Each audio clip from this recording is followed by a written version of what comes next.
The desert wind carried with it the whispers of forgotten centuries, brushing against the cracked stones of a temple long abandoned. Beneath layers of dust and silence, something ancient stirred, waiting for the day it would once again be seen. That day came when a group of explorers, guided by intuition rather than maps, stumbled upon a sealed chamber. The walls, heavy with the weight of ages, trembled as if resisting the intrusion. And then, as the faint light of their torches met the stone, they saw them, sacred symbols etched into the walls, glowing faintly as though time itself had preserved their fire. These were not ordinary carvings. They were intricate, deliberate, and aligned with uncanny precision, as if created to endure forever. But what unsettled the explorers most was not their beauty. It was the sensation that the symbols were watching them. The air grew heavy, and an almost tangible energy pulsed from the stone, striking the heart with an inexplicable fear. Whispers filled the chamber, or perhaps it was only the imagination, but every man present swore later that they had heard the same thing, a murmur in a language not of this world. The oldest of the explorers, a man hardened by decades of ruins and secrets, stepped forward and brushed his trembling fingers across the markings. "These are not mere decorations," he said with a voice that quivered. "These were sealed by the gods themselves." His words echoed through the chamber, leaving an uncomfortable silence behind. To many, gods are myths, distant figures of faith and imagination. Yet here in this forgotten tomb of symbols, the idea that divine beings had left behind a message felt terrifyingly real. But why would gods seal symbols? Why would knowledge be hidden away under layers of stone and guarded by silence? For centuries, humanity has celebrated the sacred, displaying divine words and images for worship, not concealment. And yet, this was different. It was as if the creators had wanted humanity to forget, to bury something that must not come to light too soon. The explorers continued their work, tracing the symbols, sketching them, and trying to capture their meaning. Patterns began to emerge.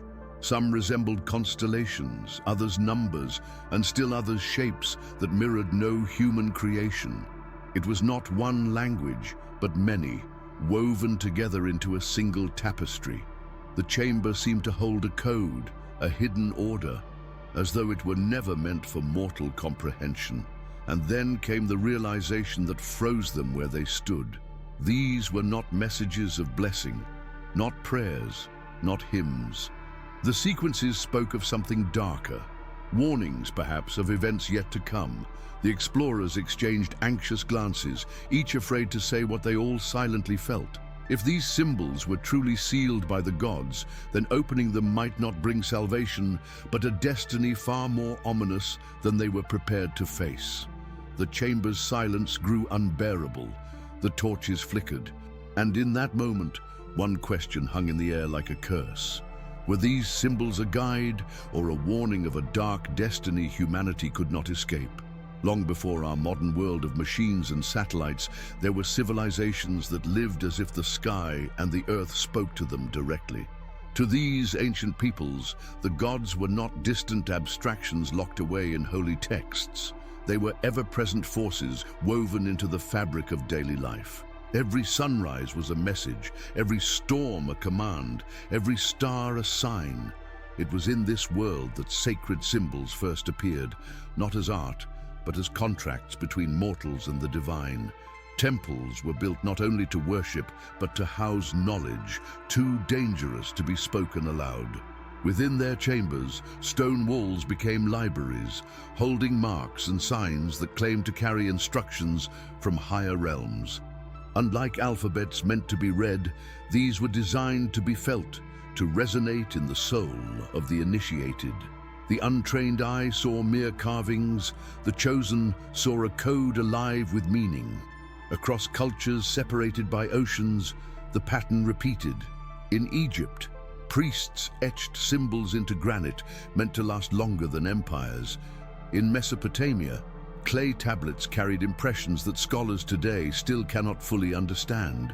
In the Andes, Patterns woven into textiles mirrored constellations.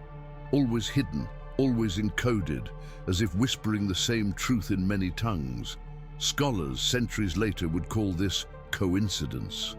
Yet how could symbols scattered across time and continents pulse with the same rhythm unless guided by something beyond human invention? The secrecy was deliberate. In every culture, there were guardians, priests, shamans, initiates, sworn to protect the code. They restricted access not out of greed, but fear. Knowledge, they believed, was a double-edged sword. To reveal the hidden symbols was to risk awakening forces that humans could not control. And so the knowledge was sealed, buried, wrapped in myth and ritual, ensuring only fragments slipped into common religion, while the essence remained veiled. Legends tell of times when fragments did leak, a farmer dreaming of a symbol he had never seen, a child scribbling patterns in sand that mirrored constellations, a king suddenly commanding construction of a temple aligned with a forgotten star. These were dismissed as miracles or madness, but in truth they were echoes, leaks from the hidden code that the gods had once sealed away. The question that haunted those ancient guardians was simple. Why would the gods give humanity a code only to lock it away? Was it a test, waiting for the right era when mankind would be mature enough to read it? Or was it a curse, designed to punish those reckless enough to search where they were not invited? Every inscription hinted at destiny, at cycles that rose and collapsed like empires, but none spoke directly of salvation. The silence itself was the warning. Now, standing in the chamber where the explorers unearthed the sealed symbols, that ancient question returned, heavy and unavoidable. These marks had waited millennia, hidden under stone and time. And as their meaning began to shimmer through the dust, one thought grew impossible to ignore. Humanity was never meant to see them so soon. The chamber was not supposed to exist. Local maps marked only ruins, nothing more than the skeletal remains of a forgotten sanctuary. Yet as the explorers pressed deeper into the earth, a narrow passage revealed itself, its entrance hidden behind centuries of collapsed stone. Crawling through the darkness, their torches fought against the stale air until they reached a space that no human foot had touched for millennia. There the silence felt alive, pressing against their chests as though the very walls disapproved of their intrusion. At first, the chamber seemed unremarkable. Rough stone, broken fragments of pottery, and the lingering smell of ancient dust. But as the torchlight climbed higher, the walls awakened. Strange markings, more intricate than hieroglyphs, more deliberate than primitive art, spread across the stone like veins of light trapped in rock. Unlike anything catalogued in history, the symbols curved with precision, interlocking in spirals and patterns that seemed almost mechanical in their perfection. The youngest of the team, a linguist named Calder, froze. He reached for his notebook, sketching furiously as though afraid the symbols would vanish before his eyes. "This is no coincidence," he whispered. "These patterns, they repeat." His voice trembled with both awe and fear. Each repetition mirrored the next, but never identically, like the cycles of stars or the rhythm of tides. Others leaned closer, touching the carvings with hesitant hands. The stone was warm. Not the warmth of sun or flame, but something deeper, as though energy pulsed beneath the surface. One explorer recoiled, swearing that a faint vibration ran through his fingertips, like the heartbeat of the chamber itself. Skepticism faltered. Unease spread like wildfire. And then, a discovery even more disturbing. Several of the symbols were arranged in sequences that mirrored mathematical ratios. Calder recognized them instantly. Patterns known to describe planetary orbits, alignments of celestial bodies. But these inscriptions predated such knowledge by thousands of years. How could a civilization so ancient encode the motions of the cosmos with such precision? Unless, of course, the knowledge had not been human in origin. The deeper they looked, the stranger it became. Alongside cosmic sequences were images of figures, elongated, faceless beings, neither fully divine nor human. their hands extended toward the stars, while at their feet lay crumbled cities. The implication was chilling. Civilizations rose and fell under the weight of this hidden code, and those who found it before their time were swallowed by its consequence. The chamber no longer felt like a sanctuary. It was a vault, a place where something had been hidden away, not for discovery, but for protection. The explorers realized the danger of what they had uncovered, but by then, retreat was impossible. The air seemed charged, as if the very act of looking had triggered an awakening. In the stillness, a single thought echoed in every mind. This was not simply history unearthed. It was a message sealed by gods, waiting to be read. And with each passing second, the explorers felt that by entering this place, they had already set into motion the destiny those symbols foretold. Calder's sketches sprawled across the dusty floor, sheets of paper covered in frantic lines and spirals. What had begun as a crude attempt to copy the markings had now turned into a system, a pattern that refused to remain random. Night after night, by the faint glow of lanterns, he traced and retraced the sequences until their secret began to emerge. These were not symbols of worship, not prayers etched into stone to honor gods. They were deliberate instructions, encoded knowledge written in a language beyond the reach of any single culture. It began with numbers. Ratios hidden in the spirals echoed the proportions of the golden mean, a design that nature itself obeys, from seashells to galaxies. Then came the constellations.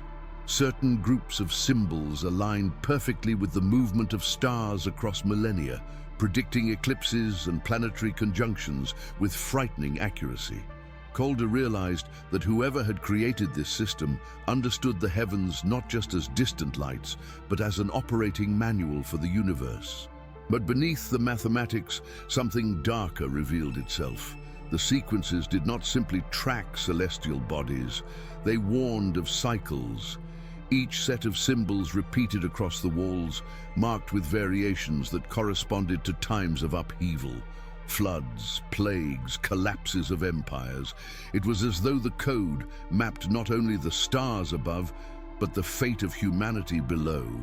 Every cycle ended the same way: fire, ash, silence, followed by rebirth. The explorers argued over the implications. Some dismissed it as myth, an elaborate story carved into stone to scare or control the faithful. Others, staring into the precision of the mathematics, felt their skepticism erode. Myth does not calculate planetary alignments to the exact year. Myth does not whisper equations across stone that still resonate with truth thousands of years later. The hidden code was more than prophecy. It was a warning disguised as inevitability. Calder pointed to one sequence in particular, his hand trembling as he read the pattern aloud. The symbols predicted a cycle ending not in centuries or decades, but now, in their own time. According to the sequence, the current age was approaching its collapse, a destiny that had been sealed long before their discovery. Fear gripped the chamber. If the code was true, humanity stood on the threshold of a transformation it neither expected nor prepared for. The explorers debated whether to share their findings, but the walls seemed to pulse in disapproval, as though the chamber itself warned against it. Some claimed the symbols were alive, shifting in the corners of their vision when no one else was watching. The more they studied, the more the chamber seemed to study them back. It was clear the gods had sealed this knowledge not to protect it, but to protect humanity from it. And now, in breaking the seal, the explorers had taken the first step into the very destiny the code described, a path not of salvation, but of shadow. The code was no longer an abstraction. It spoke with chilling clarity of what was to come. As Calder pieced together the sequences, the chamber revealed not only cycles of the past, but a prophecy of the present. The symbols foretold storms that would blacken the skies, seas rising to swallow coastlines, and fire erupting from beneath the earth as though the planet itself sought to cleanse its wounds. Each omen was etched in brutal detail, not as poetry, but as inevitability. At first, the explorers dismissed the predictions as allegory. After all, ancient cultures often cloaked their wisdom in metaphor. But then Calder pointed out the disturbing precision. Floods tied to specific celestial alignments, epidemics marked by planetary conjunctions, even wars forecasted in cycles of blood-red eclipses. These were not vague warnings, they were exact instructions on when humanity would suffer, crumble, and rise again. The weight of the revelation pressed down on the group like a suffocating shroud. It was the imagery that haunted them most. Among the spirals and ratios were depictions of cities, skylines carved into the stone, eerily resembling modern architecture, though the symbols were thousands of years old. Towers falling, bridges breaking, streets consumed by flame. The explorers could not agree whether the images were glimpses of their future or echoes of a forgotten past. Either way, the message was the same. Destruction was not an accident of history, but a destiny written in the stars. The chamber felt colder with every discovery. Some explorers began to whisper that they should leave, that to linger in the presence of such knowledge was to invite the very fate the symbols described. But Calder refused. "This is not just prophecy," he argued. "It is a code, and codes can be broken, altered. If the gods sealed it, perhaps it was to warn us, not to trap us." His words offered a spark of hope, but none could ignore the gnawing fear that the opposite was true. For in every cycle etched on the walls, one constant remained, a shadow, a dark presence unnamed, yet always looming at the heart of the symbols. Sometimes depicted as a faceless figure, other times as a devouring void, it appeared at the climax of every age, swallowing one civilization before birthing another.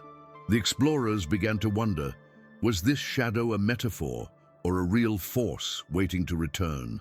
The more they stared, the more the lines of the shadow seemed to shift in the torchlight, as if responding to their gaze. It was not just history carved into stone. It was a mirror reflecting the terror of what was still to come. The chamber no longer whispered, it warned.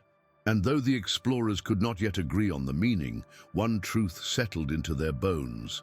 The code was not simply a record of destiny. It was a countdown. The question now consumed them. If the code was so precise, so powerful, who had locked it away, and why? History is written by those who survive, and survival often depends on secrecy. As Calder spread his notes across the chamber floor, the explorers debated whether it had been kings, priests, or perhaps forces greater than men who chose to bury the knowledge. The evidence hinted at a deliberate concealment. The chamber was not a ruin by accident. It had been sealed with intention. Layers of stone, collapsed corridors, misleading carvings designed to distract intruders, all pointed to architects who wanted the chamber forgotten. These were not careless remnants of time, but the work of guardians who had feared what would happen if the code ever resurfaced. Ancient texts from distant cultures whispered of the same fear. In Egypt, there were tales of high priests who punished those who dared to speak of the dark cycle. In Mesopotamia, clay tablets recorded kings ordering the destruction of symbols that predicted disaster. Even in early European myths, legends spoke of sacred libraries burned not by accident, but by decree, as if knowledge itself were poison. Across continents, the same pattern emerged. Humanity glimpsed the code, recoiled, and buried it again. But was this secrecy meant to protect humanity or control it? One of the explorers, a historian named Vega, suggested a darker possibility. What if those who hid it weren't protecting us from destruction, she said quietly, but ensuring they alone controlled when it came? Her words hung heavy in the chamber. If the code could predict collapse, then it could also be used to anticipate power. Those who mastered it would not fear the cycle, they would ride it, surviving where others perished. kings, empires, religions. How many had secretly built their strength upon fragments of the code? The thought chilled them further. Perhaps the gods had not sealed the chamber at all. Perhaps it had been men, mortals desperate to hoard divine knowledge, turning prophecy into a weapon. Yet the carvings radiated something more than human craft. The precision of the mathematics, the impossible foresight of the celestial alignments, the energy that pulsed beneath the stone. These elements spoke of a hand not bound by human limitation. If men had hidden it, they had done so with the permission or the command of beings far greater. The explorers felt caught in the middle of an ancient conspiracy, one that blurred the line between divine secrecy and human greed. Every new symbol they uncovered carried the weight of millennia of silence, as though generations of guardians whispered from the shadows, "You should not be here. You should not see this." And yet, the seal was broken. The knowledge was no longer hidden. Whether protected by gods or suppressed by men, the truth had returned to the world. The explorers had become trespassers in a story far older than themselves, and they could not escape the question that gnawed at their souls. Were they uncovering forbidden wisdom, or awakening a destiny that countless generations had tried to keep buried? The chamber had become more than an archaeological site. It was a pressure cooker of fear and revelation. Each night the explorers returned to their makeshift camp, but their dreams were restless, plagued by visions of collapsing towers, burning skies, and the faceless shadow carved into the walls. Some awoke drenched in sweat, swearing they had heard the symbols whispering in their sleep. The further they delved into the code, the more the boundary between study and obsession dissolved.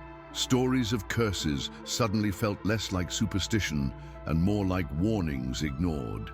Calder recounted legends of past expeditions, scholars who vanished without trace after announcing discoveries too profound, manuscripts mysteriously destroyed in fires, explorers found dead in deserts with no cause except fear etched onto their faces. The pattern was undeniable. Those who reached too close to the code were erased, as if by unseen hands determined to keep the secret hidden. Even within the team, paranoia grew. Some whispered that Vega's theory that rulers had suppressed the code to control humanity was not just speculation, but proof they were being watched even now. Strange accidents began to happen. Ropes snapping, equipment failing, shadows moving in corners where no light should fall. One explorer broke his arm when a scaffold collapsed without explanation.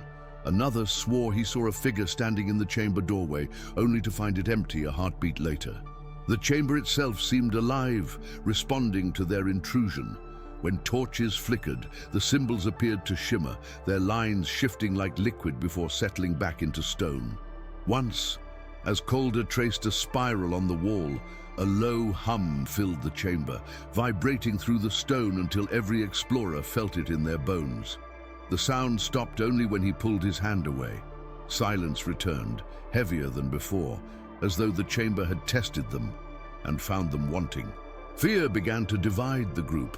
Some demanded they abandon the site, arguing that knowledge sealed by gods was never meant to be broken. Others, like Calder, insisted that the truth was already awakened, and leaving would not undo what had been set in motion. "If we leave now," he warned, "we will carry the code in our minds. The destiny it speaks of will follow us no matter where we go." His words offered no comfort, only a reminder that discovery had already become entanglement. What unsettled them most were the shadow figures etched across the walls. No matter where one stood, the faceless beings seemed to loom larger, their outlines bending in the dim light as if shifting position. Some explorers refused to look at them altogether, muttering that the shadows were not depictions at all, but watchers, guardians of the code, still lingering across centuries. The atmosphere was suffocating, a crescendo of dread tightening with every revelation. The explorers realized they were no longer just reading the symbols, they were being drawn into them. And with each passing day, the sense grew stronger that they had crossed a threshold from which there was no return.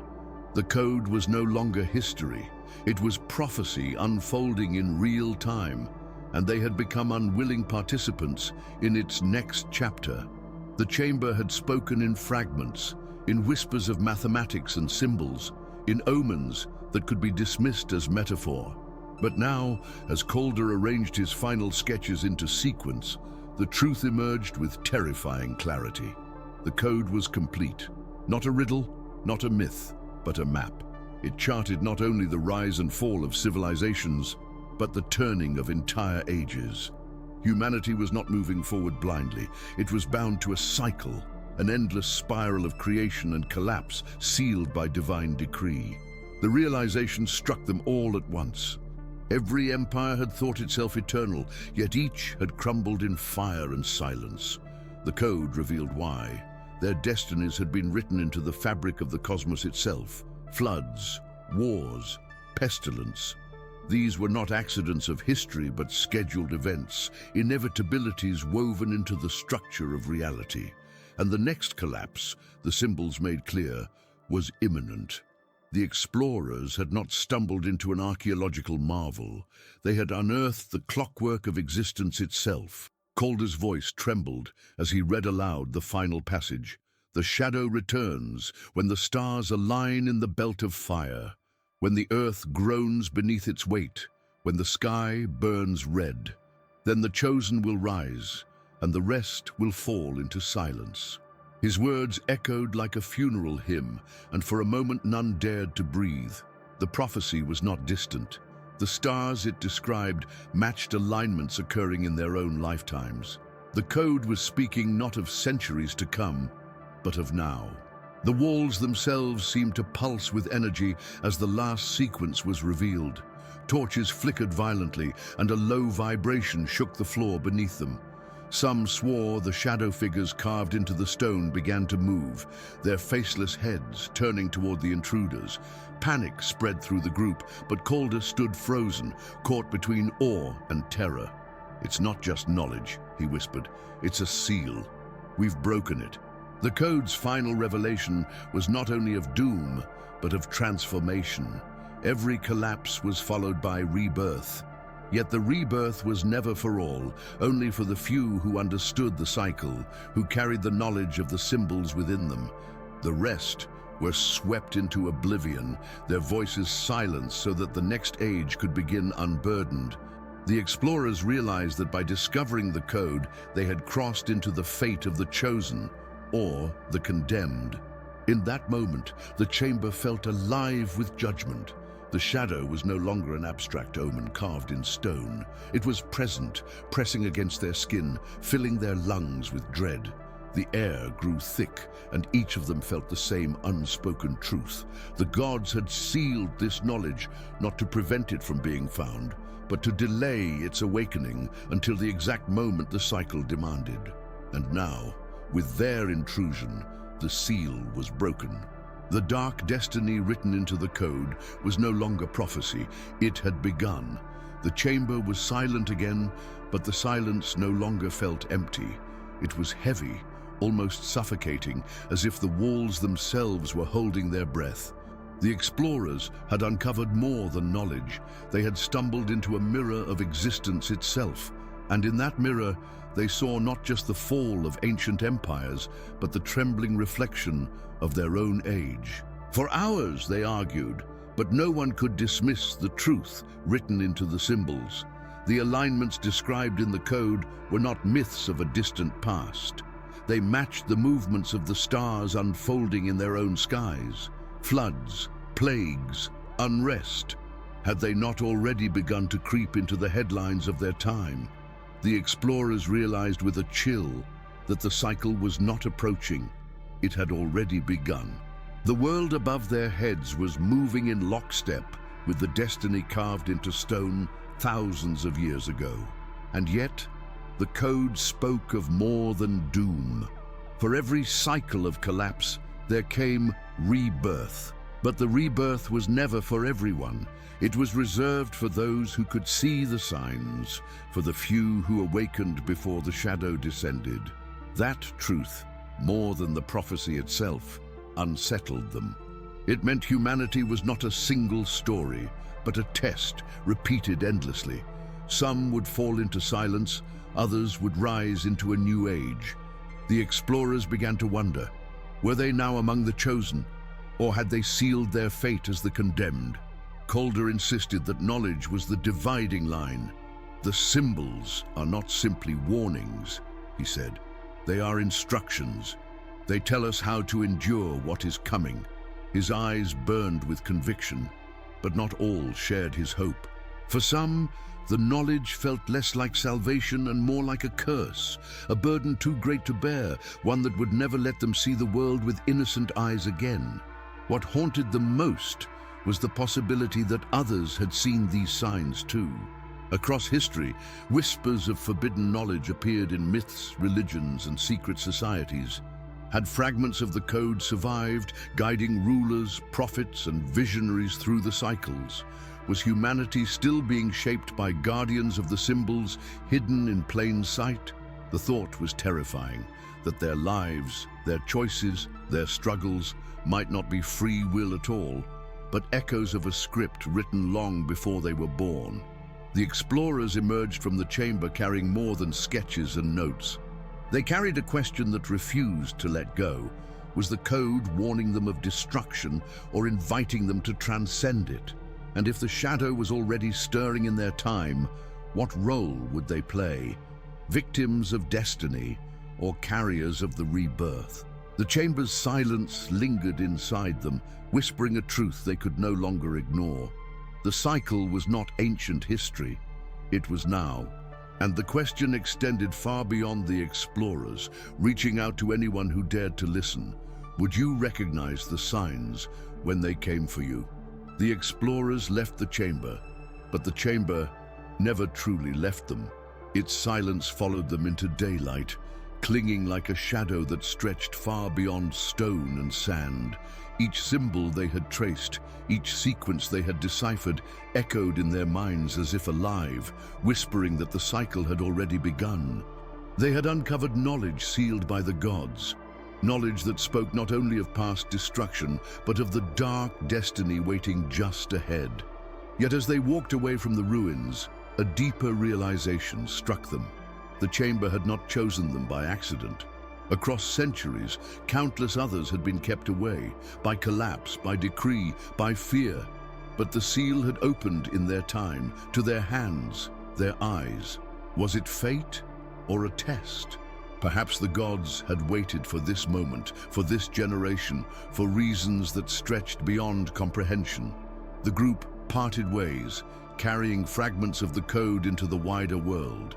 Some swore never to speak of it again, hoping silence would undo what had been awakened. Others felt compelled to share, to warn, to prepare. But each of them carried the same burden. Once seen, the symbols could not be unseen. The code was no longer a secret buried beneath stone. It was alive in their thoughts, in their words, in the choices they made. And through them, it had entered the world once more. That is the danger of knowledge. It does not remain contained. Like fire, it spreads, and like fire, it consumes. The explorers realized too late that by breaking the seal, they had lit a spark that would travel far beyond their control.